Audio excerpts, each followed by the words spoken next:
The Family Life Kids Corner podcast is made possible by listeners like you. Travis, we need to talk. Oh, yeah? What did I do now? You said you were going to get things ready so we could listen to the Kids Corner together. Yeah. And I did, Joel. You did? Yeah, see? Oh. Shall I start it up? Yeah, that'd be good. All right, detectives, what's the story here? Litter, Inspector. Litter? Like kitty litter? A litter of puppies? Litter. Trash. El garbajo. Oh, I see. It is a bit of a mess around here. Any leads? Not a clue. I've staked this corner out all morning and didn't see anyone. And yet, the pile grows. Maybe it's the wind blowing the trash here. Like a vortex or something? What wind? It's a calm day. Are you eating a candy bar? Yeah, what one? Stakeouts make me hungry. It's a bit early for chocolate. Alright, but the offer stands. These aren't easy to find. These are the Christmas-flavored ones. It's called peppermint. Detectives, the case? Right, sorry, Inspector. Maybe we should look at the garbage a little closer to see what kind of suspect we're dealing with. Good plan. You can learn a lot about someone from what they throw away. Right. Looks like packaging of some kind. Plastic wrap, styrofoam. Here's a box. A box? Here, let me take a look with my thermal imager. Thermo what? It's a device that tells me how hot things are. Maybe we can tell how long this box has been here. If the perp was holding it recently, it might still be warm. Okay. First, awesome. Second, where'd you get that? Radar Shack. Wait, how'd you know that? I found this receipt next to the box. The Thermal Imager 5000 box. Hold on. Are you saying our litter bug is... I'm not saying anything, but upon further inspection, it seems the rest of this litter is mostly candy wrappers. Christmas candy wrappers. It's peppermint. It seems we have found our culprit. Really? Who? Oh. You want to start cleaning up your mess? Can I listen to the radio too? I'll allow it.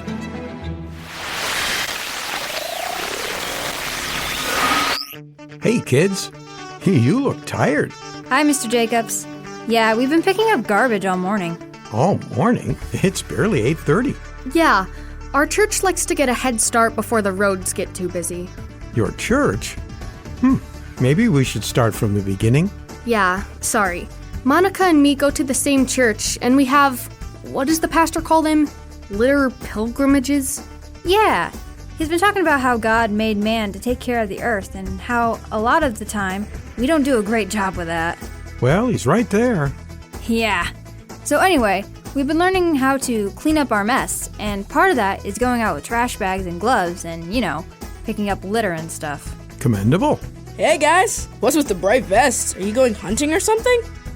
Hey, Dustin. Chelsea and I are wearing these so we don't get hit by cars. Okay.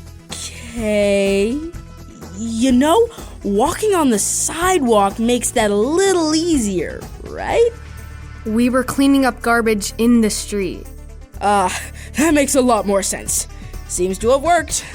So, what are you up to, Destin? Biding my time before the appointment. What appointment?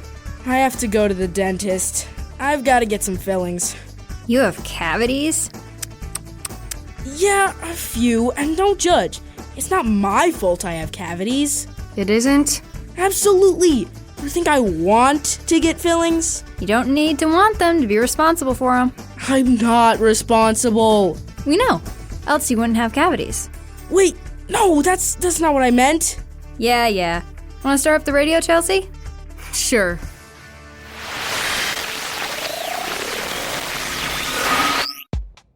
Still tired, Chelsea? No, I'm better. Why? Do I look tired? You just seemed a little preoccupied. Oh, yeah. I was just thinking about what Destin said a little while ago, about his cavities not being his fault. Yeah, what a load of malarkey. It's not. Okay, Dustin. If not yours, Whose fault is it that you have cavities? You do know how we get cavities, right? There are bacteria in our mouths that help break down food.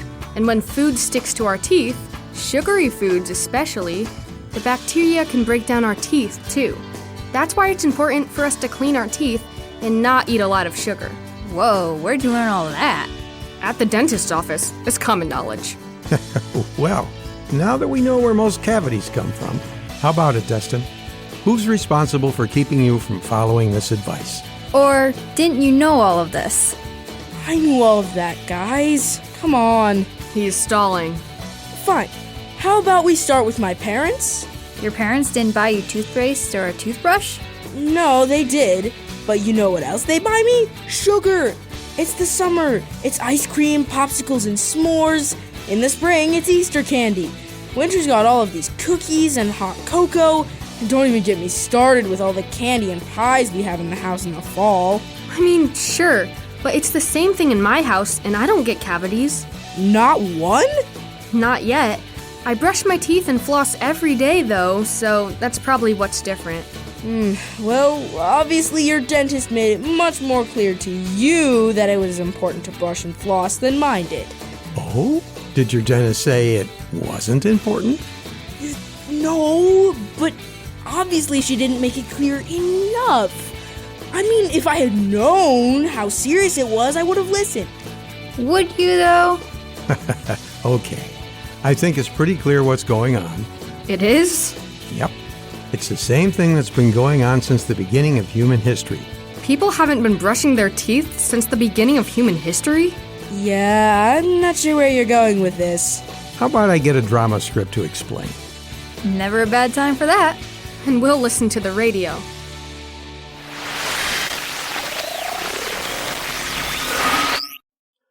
And now, from the garage of Lionel Jacobs comes the fruitful drama, The Crows and the Grapes, an adapted biblical teaching about consequences.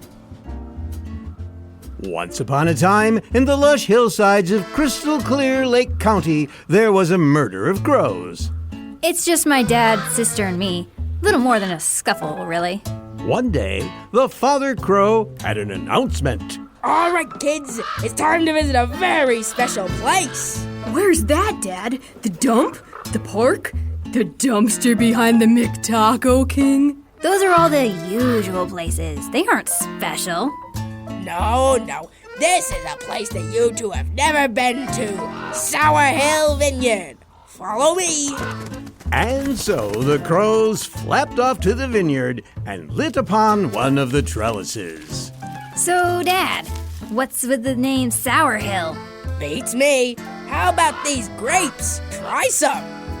All right, you going to try some? Oh, yeah, totally. Don't trust him. What are you implying? That your father would play a trick on his daughters? When have you not? You're just paranoid. Let me see here. Oh!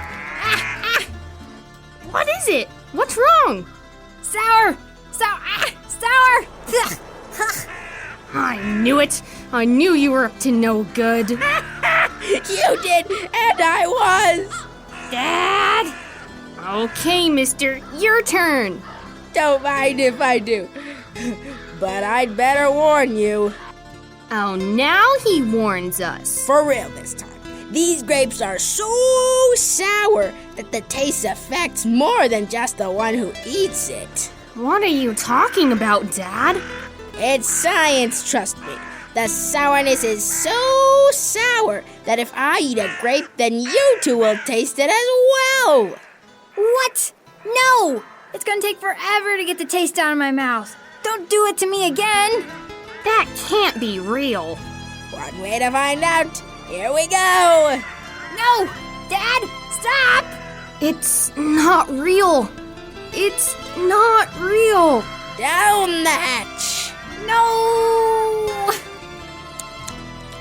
Oof, that's strong. Ah! Oh no! I can taste it! Ah! I don't. You don't? Nope. Oh. I guess I'm still tasting the grapes I ate. Phew! had you going there, though. But seriously, you girls should dig in. Once you get used to it, the sourness is a lot less punchy. No thanks, Dad. I'm going to the fairgrounds. Maybe there's some better food there. Yeah. Bye, Dad. Okay, more for me then. The moral is, God doesn't punish us for the wrong things that other people do. Sometimes the decisions others make can hurt us or make living for God more difficult. But God only holds people accountable for their own actions. If we do what is right, then God will show us His favor no matter what anyone else does or says. But if we do what is wrong, then we have no one else to blame but ourselves for what happens next.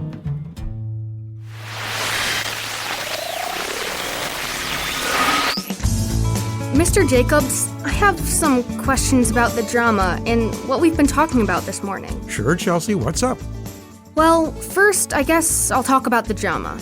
Is that really something the Bible teaches? Come on, Chelsea. The dramas are always based on a verse in the Bible. Well, maybe I want to know more about where the lesson comes from, Destin.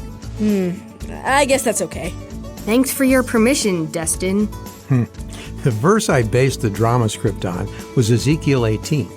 In this chapter, God is talking to the Israelites who were not living for Him. They were worshiping idols and doing all sorts of wrong. But when God told them that He would judge them if they didn't stop, they were like, "It's our parents' fault. They did wrong, and now we're getting punished for it," which wasn't what God was doing at all. God has given us all the opportunity to make the right choices, no matter what others do or tell us, and those who make it harder for us will pay for their hand in it. Is that the only part in the Bible that talks about this? Not at all, Monica. In fact, in the very beginning of the Bible, in Genesis 3, when the very first humans, Adam and Eve, disobeyed God, they tried to put the blame on everyone else, each other, the serpent, and even God. But in the end, all the guilty parties had to pay the price for their own sins.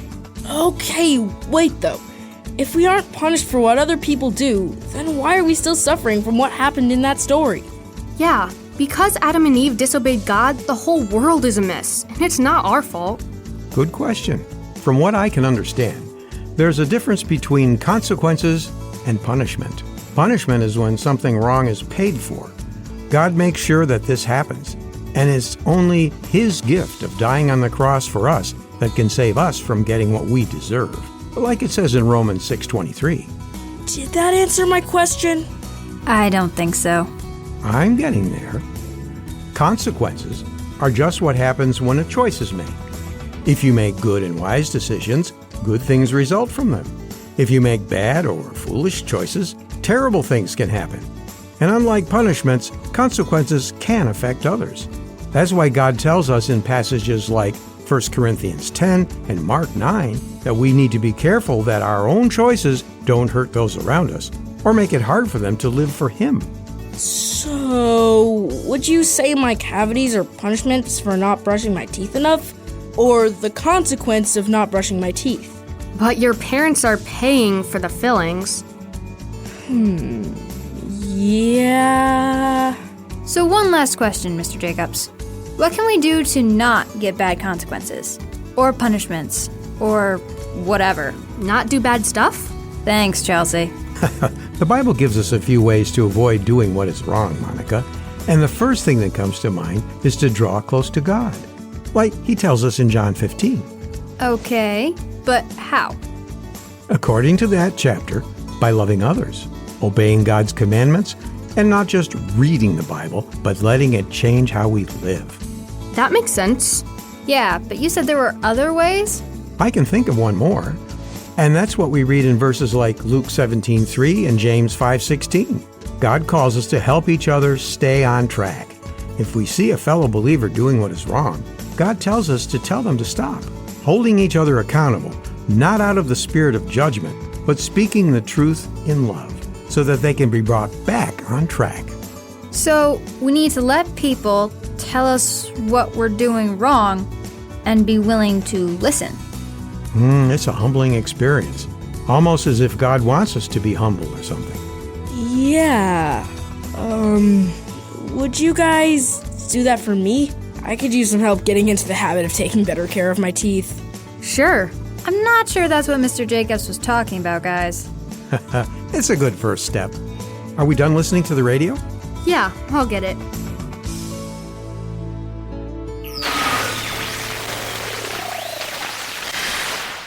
Thanks for listening to the Kids Corner podcast. If you had fun listening, be sure to share it with your friends. And don't forget to hit that subscribe button so you can join us every week. The Kids Corner and other Family Life podcasts are made possible by your financial support. Learn more at familylife.org.